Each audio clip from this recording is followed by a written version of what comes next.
with the insistence on this divisive race narrative in America, that it's important that we spread the Blexit message. So I just first want to tell you guys, what is Blexit? What did I mean when I meant black exit?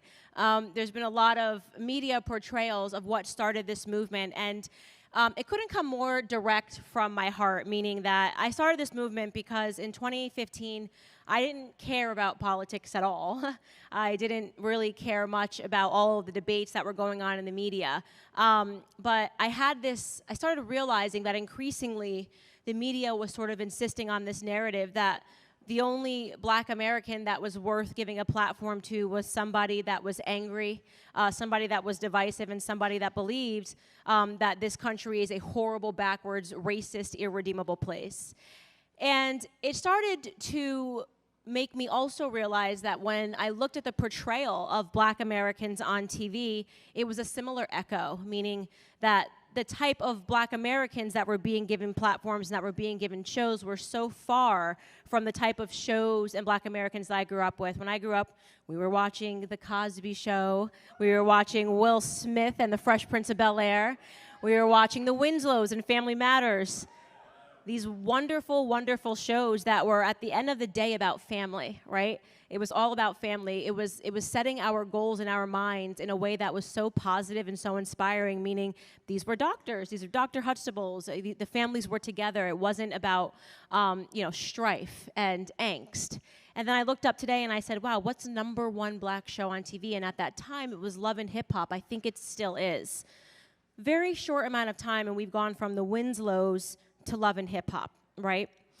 So you have to realize that at this moment in time, the media is definitely creating a simulation and deciding upon what direction they want black Americans to go into. You see this with the Grammys, you see this basically every show that they have, award show that they have, the people that are being honored, the people that are being celebrated are people that have this divisive vision of what it means to be a black American, while at the same time, when I started examining and looking at the statistics, and while we were being told to focus on race, all of the other areas that were completely crippling America were being ignored. So if you were looking for racism, a great place to start would be maybe at least having a conversation about why it is that 75% of black boys in California can't pass a basic reading exam.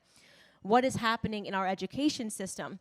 I became fascinated with the education system and how it was changing and shifting, and you guys are all aware of that. They're now teaching critical race theory, which is basically insisting that kids focus all day on ideas of oppression, on ideas of backwardness, and ideas of why they should hate America, why they should hate the person next to them because of the color of their skin. It's the very definition of racism when you look at somebody in the face and you say, I can look at your color and I know everything about you, right? You are white, so therefore you are privileged. You are black, and therefore you are oppressed.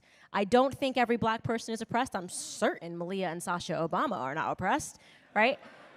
I think there's got to be at least a couple of white people that are living, less than that they're living in a poorer manner than they're living, and yet we've just decided that this is the narrative. And the reason for that is because what the media seeks to do right now is to collectivize our thoughts. They don't want us to see ourselves as individuals. They don't want us to actually get ahead. When you replace hard academics like reading and writing and the sciences with things like critical race theory, when a kid can tell you about white privilege, but they can't do their math homework, you're basically setting up a society in which we're going to mass produce failures, and we're going to mass produce angry failures.